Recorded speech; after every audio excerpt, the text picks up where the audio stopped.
Imagine sitting in, like, a super sterile examination room. Right. Right. A practitioner in a white coat is staring at you, clipboard in hand, and they're just waiting for you to articulate exactly what is wrong. Yeah, the classic high-pressure medical intake. Exactly. And you have to Okay. look them dead in the eye and say, my ear sounds exactly like breakfast cereal, like milk hitting a bowl of Rice Krispies. Right, which, I mean, it sounds completely absurd when you say it out loud. It really does. But from a clinical perspective, that incredibly specific, slightly ridiculous sensory detail, that might actually be the exact key needed to unlock a diagnosis. And that bizarre collision, between the messy ways we experience pain and the very sterile ways medicine categorizes it, that is exactly what we're exploring today. Yeah, it's a fascinating topic. We are taking a deep dive into an incredible piece of source material. It is not a narrative article or some standard medical journal. It's actually this dense, massive glossary simply titled Listening Common Words. Which, I mean, it essentially functions as a raw, unfiltered translation guide. Right. It maps the entirety of the human experience. Our jobs, our odd physical sensations, our diets, directly alongside these multisyllabic, hardcore medical jargon terms. Okay, so let's unpack this, because framing this glossary as a translation guide is really the only way to truly grasp what we're looking at. Yeah, for sure. The document is bridging two distinct realities. You have the sterilized, objective world of the medical chart on one hand, and then the subjective, highly emotional reality of a person who is suffering on the other. It's two different languages entirely. Right. So to understand this lexicon, we really have to start where the journey begins, which is with the deeply personal, weirdly poetic ways patients describe what feels wrong to them. The initial intake, I mean, before any tests are run, medicine relies almost entirely on human storytelling. And the storytelling is wild. I was looking at the images from the text describing ear noises, and it doesn't just say, ear ringing. No, it gets very specific. Yeah, let's get this. Blowing, roaring, buzzing, hissing, humming, whistling, crackling, bubbling, and then literally Rice Krispies or sizzling sound in ear. Notice how textural those words are, though. I mean, they aren't just sounds. They imply a physical mechanism. Right, but why do we rely on, like, a brand of cereal or weather metaphors like roaring and hissing to describe our physical state? Is it just because the actual medical terminology is too abstract for a patient to process when they're hurting? Well, it goes deeper than just the medical terms being abstract, You have to remember how the human brain processes internal distress. Okay, how so? We don't have internal sensory receptors that politely send a text message to our brain saying, attention fluid is currently trapped in the middle ear space. Right, that would be convenient, but no. Exactly. Instead, our nervous system fires off these chaotic signals, and our brain just scrambles to match those signals to an external sensory memory. Oh, wow. Okay. So you don't say mastoiditis. You say crackling because your brain recognizes the frequency of the fluid popping and immediately equates it to, well, breakfast cereal. So the patient provides the raw, chaotic sensory data, and then the provider has to basically act as the synthesizer. That is the absolute core of clinical practice. The provider hears sizzling sound and cross-references it with their anatomical knowledge to consider, say, acute mastoiditis or eustachian tube dysfunction. Right. And this glossary just shows us that direct pipeline. Yeah, and the document also highlights some non-auditory complaints that are so evocative, like a patient complaining of a let-off leash feeling, That's a great one. or a parent bringing in a fuzzy baby. Fuzzy is a brilliant example, honestly. It's obviously not a clinical term. Right, it sounds like a stuffed animal. Yeah, but an experienced pediatrician hears fuzzy and immediately starts running through a specific diagnostic checklist. Because fuzzy means the baby isn't, like, crying in acute pain, but they aren't really engaged either, right? Exactly. It points to lethargy or hypotonia, which is decreased muscle tone or maybe an altered mental status. Wow. It captures this whole constellation of subtle behavioral shifts that a basic blood pressure cuff just can't measure. That makes a lot of sense.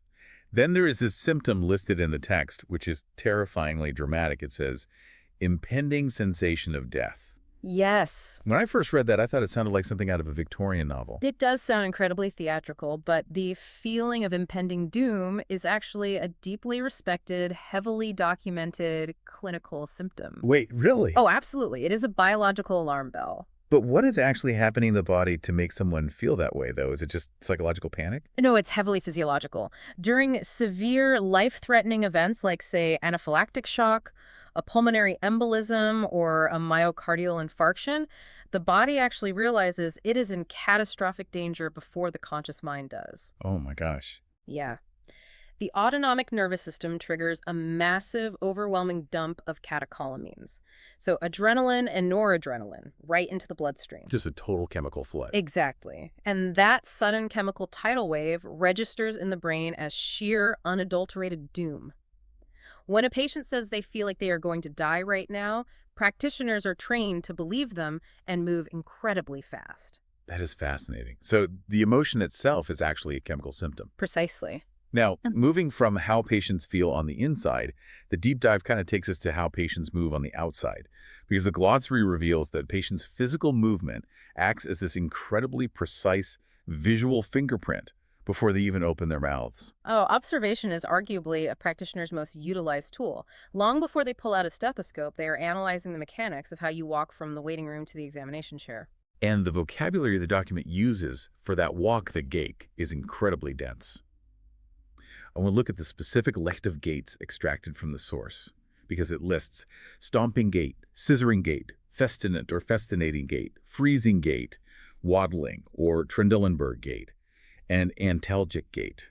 Which is just a masterclass in visual diagnosis. I mean, every single one of those terms paints a completely different neurological or musculoskeletal reality. I really need you to break some of these down for us because the imagery is so vivid, but I don't really understand the actual mechanisms. Sure.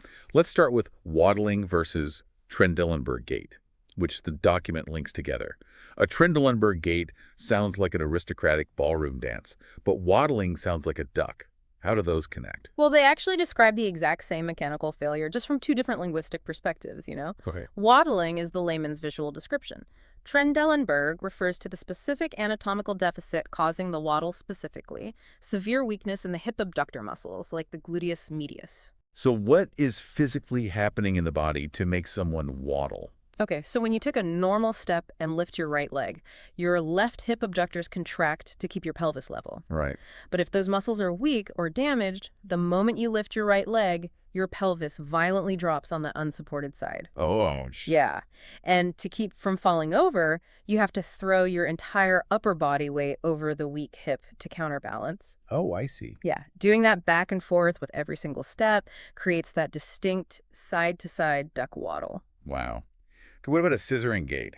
That sounds painful. It is. It's often associated with spastic diplegia, which you commonly see in conditions like cerebral palsy or multiple sclerosis. Okay. It's caused by extreme hypertonia or muscle tightness, specifically in the hip adductors. Those are the muscles on the inside of the thigh. So they're just pulling inward. Exactly. They are constantly firing, pulling the knees and thighs tightly together. So when the person tries to walk, their legs actually cross over each other in an agonizingly tight scissor motion. That sounds awful. And what about the festinating gait? That is a hallmark visual indicator of Parkinson's disease.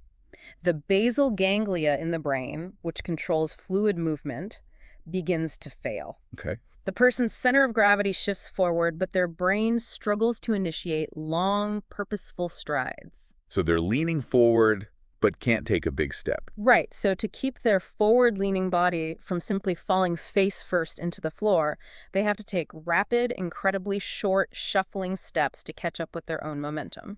It's incredible how much data is being transmitted just by footsteps. It really is. And the document highlights this dual reality beautifully by placing these highly technical anatomical terms right next to their everyday equivalents. You read through the list and see folksy colloquialisms like bum cheek, belly button, and womb. Yeah.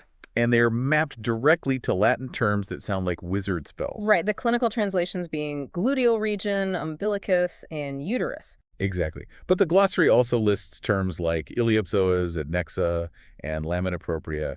I mean, I consider myself fairly well-read, but I have absolutely no idea what those are, you know. And that is exactly why the practitioner has to be completely bilingual in both the language of science and the language of the street. Right. If a doctor asks you if your iliopsoas is tender, you're going to stare at them blankly.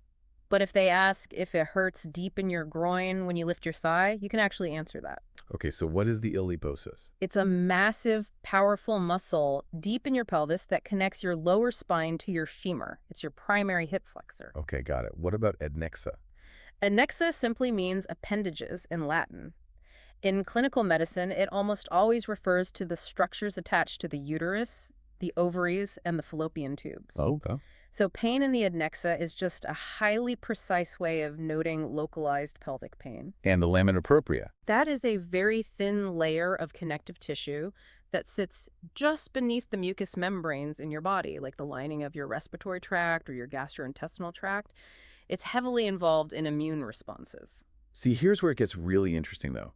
Because once those complex anatomical structures are identified and the bizarre sensory symptoms are cataloged, the practitioner has to actually intervene. Right, the treatment phase. Yeah. The deep dive into this document progresses into a wild spectrum of treatments, and it reveals the sheer, intimidating scale of the medical toolkit. The transition from figuring out what is wrong to actually fixing it requires an entirely new vocabulary. And that vocabulary is completely unpronounceable for the average person. I mean, I want to read this intense pharmacological list pulled straight from the source images. Just absorb the syllables here. Hydrochlorothiazide, lisinopril, pravastatin, metoprolol, diltiazem, hydrocodone. That grouping is actually a very common cocktail for managing chronic conditions. You have medications there targeting hypertension, cholesterol, and pain. It sounds like a tongue twister designed to test if you're sober. How do these medications actually work? Like, take hydrochlorothiazide, for example. It's a diuretic, often referred to colloquially as a water pill. Okay. If a patient has high blood pressure, one mechanical way to lower that pressure is to reduce the actual volume of fluid pumping through the pipes, so to speak. Less fluid, less pressure. Exactly. Hydrochlorothiazide targets the kidneys, blocking them from reabsorbing sodium. And in the body, where sodium goes, water follows. Oh, I see. So the patient excretes excess fluid, the blood volume drops, and the pressure on the arterial walls goes down. That makes so much sense when you explain the mechanics of it. The text also mentions Symbicort and clarifies it equals inhalers, and it lists Colis, noting it's an OTC for constipation. OTC meaning over-the-counter. Right. But what really struck me is the juxtaposition of the physical interventions in the glossary. Yeah.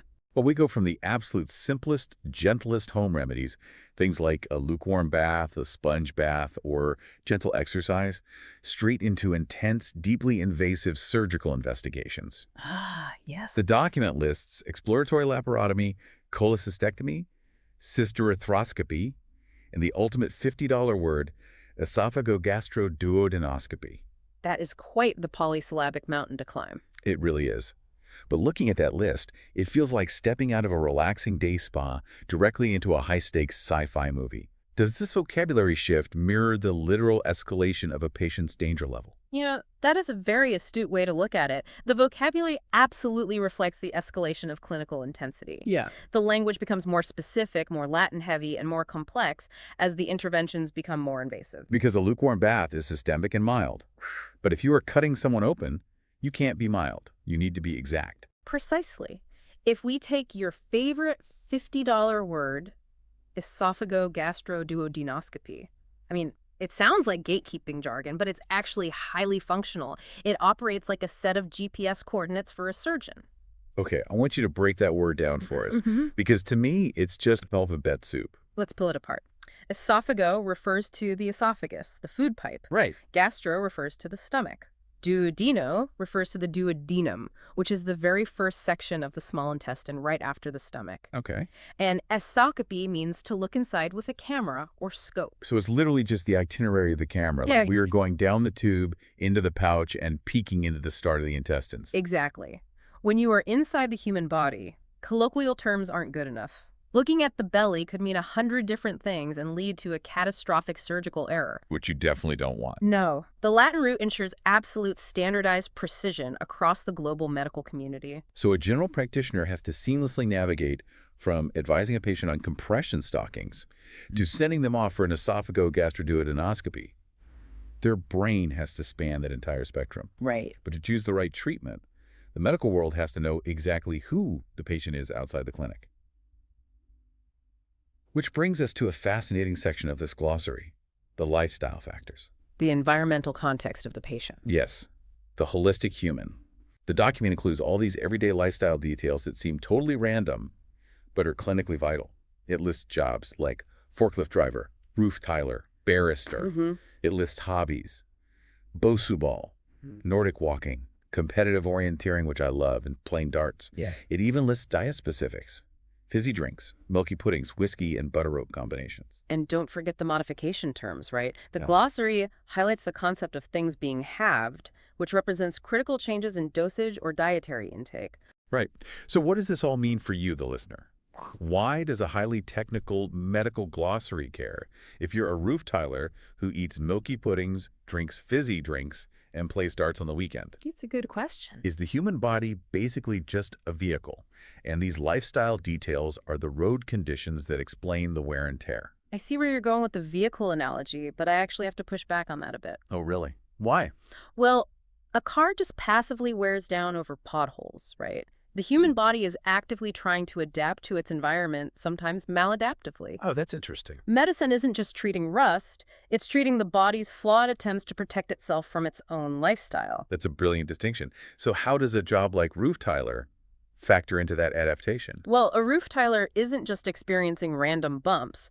They are spending hours a day on a sloped surface, constantly leaning, twisting, and lifting heavy tiles. Yeah. This creates immense asymmetrical shear force on the lumbar spine.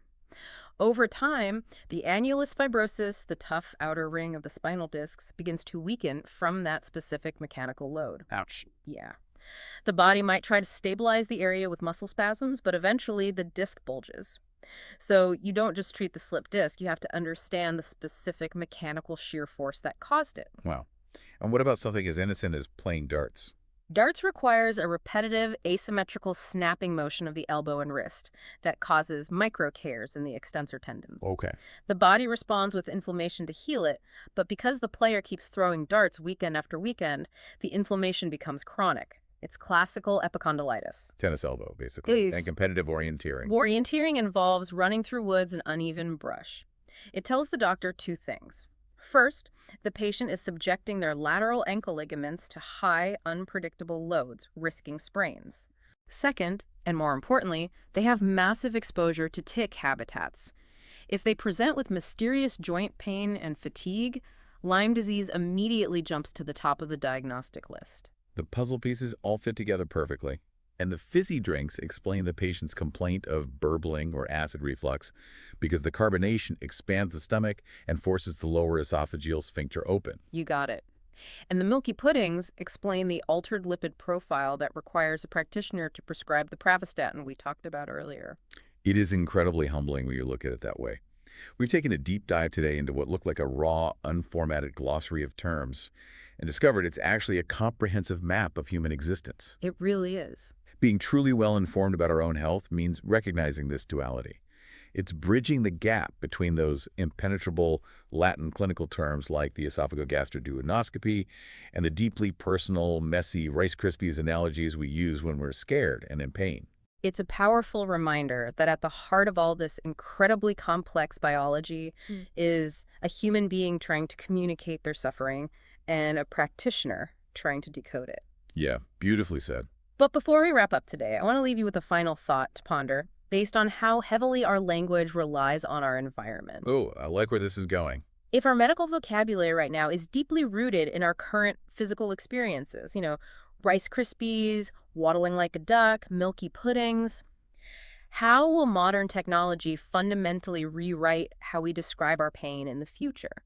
That is a wild premise. Think about it. Will the next generation, raised entirely in a digital ecosystem, still complain of brain fog and a pounding headache? Probably not. Right.